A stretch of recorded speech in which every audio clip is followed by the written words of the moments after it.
John, just first of all, from the club's point of view, Kevin Sheedy being inducted as a legend last night. Your thoughts? It's obviously anyone who gets inducted as a legend of the game has made an unbelievable contribution to the game. So we've all been aware of Sheeds' contribution over and above just having a kick and just coaching. Yeah, we're all very proud. When you coached against him, how big a challenge was it? Yeah, it was always a challenge. I mean, obviously I played in teams against him, and I saw, our coach Mick Malthouse when I was playing, and Sheeds had a great rivalry. But I have spoken a bit about it before. Sheeds had a rivalry with pretty much every club. Yeah, he was obviously a remarkable coach, and but his contribution to the game goes well and above just that. This week, the level that you've played the last couple of weeks, will that be enough to beat Richmond, or do you have to step it up another gear?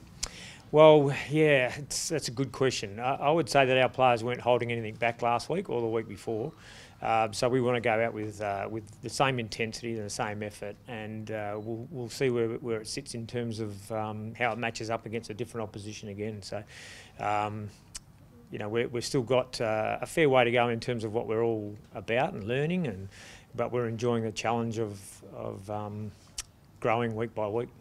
That pressure and that your pressure ratings have been off the charts the last couple of weeks. Is that physically sustainable week by week? Yeah, I would guess it is, yeah, but time will tell. I can't predict that, but, different games are played differently.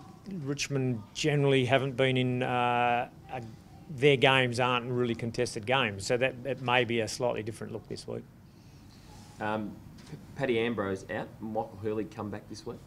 Hurls, if he gets through training, which we fully expect he will, it's great to have him available to have a look at.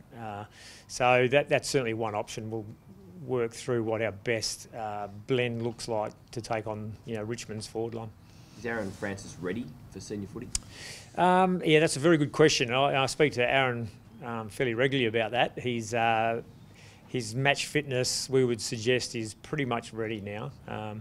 He'll still get more match hardened with more games under his belt, but all his numbers now are at his best ever level. Darcy Parish, that's a blow.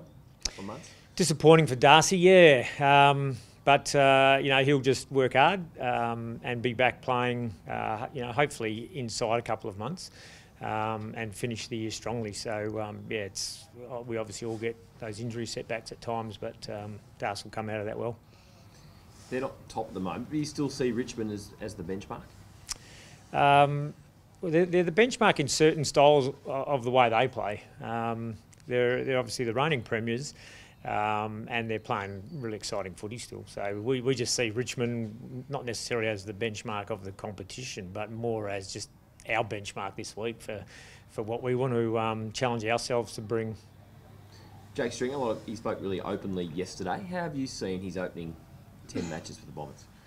Opening 10 matches have been solid without being outstanding, but he's learning to get to know his teammates, and we're getting to know what he brings to us as a group. But his contribution's been deeper than that. His contribution in team meetings and adding some leadership around the place has been outstanding as well. So we just mentioned it then that he's played most of his games at the Bulldogs, but he's an individual. He brings something a little bit different to our group, but he's really buying into our group values as well, which is great. Your on-field leaders were criticised a few weeks ago. They seem to have really responded on-field the last couple of weeks. What have you made of their response? Generally, it's on-field leaders in the history of the last few years anyway are easy targets for different people outside the game. Our leaders are chosen because they show great leadership on and off the field. And as a group, we were struggling a little bit on-field. People have no idea what they do off the field. So their criticism is really only around how they're playing, basically. So our leaders are an outstanding young group and are going to grow and become great leaders for a long time at this footy club. And just with Aaron, we're obviously not sure if he's playing this week or not. He's come from a long way back. Have you been pleasantly surprised at how quickly he's picked up form, fitness, and got himself back in, almost ready for senior selection? And Aaron's worked really hard, and he's been on a solid program. So yeah, I'm not surprised. No, I've been watching what he's been doing, and I knew what his program was, and we know he's a really talented young man. So not surprised, but really pleased for him. And just, sorry, one more from the club's point of view. Derek and Kevin sitting down and appearing to sort of bury the hatchet. Is that important for the club? I guess in particular during this Indigenous round as well. Yeah, it's. I just think it's a step forward for the individuals.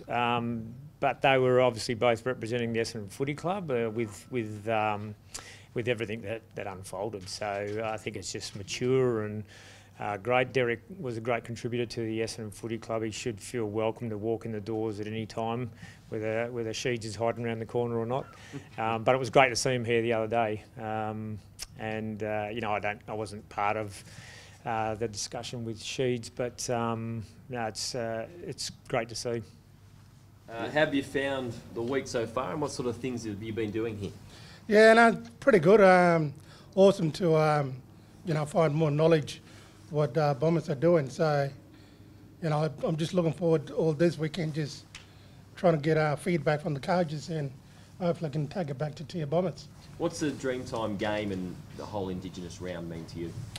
The Indigenous round, look, you know, it's really good to get recognised for Indigenous people, but not only for the bad things, it's a good thing for Indigenous people. So just looking forward to it. Being here 4 years ago to bring a local team, Imla Tigers, so bring back memories. And for you, Connell, your week so far? Yeah, it's been exciting. Coming over, first time in Melbourne. Our first time to Melbourne, Yeah. full stop. How are you finding that? Oh, it's pretty cold, but I'll get used to it. A bit too cold. And you're going along on to the game on Saturday night? Yeah, I will. Yeah. Coming over on Saturday to watch the game between the Bombers and the Tigers. So that'll be your first time to the MCG as well. Yeah, I reckon it's going to be the first time, yeah. It'll be good.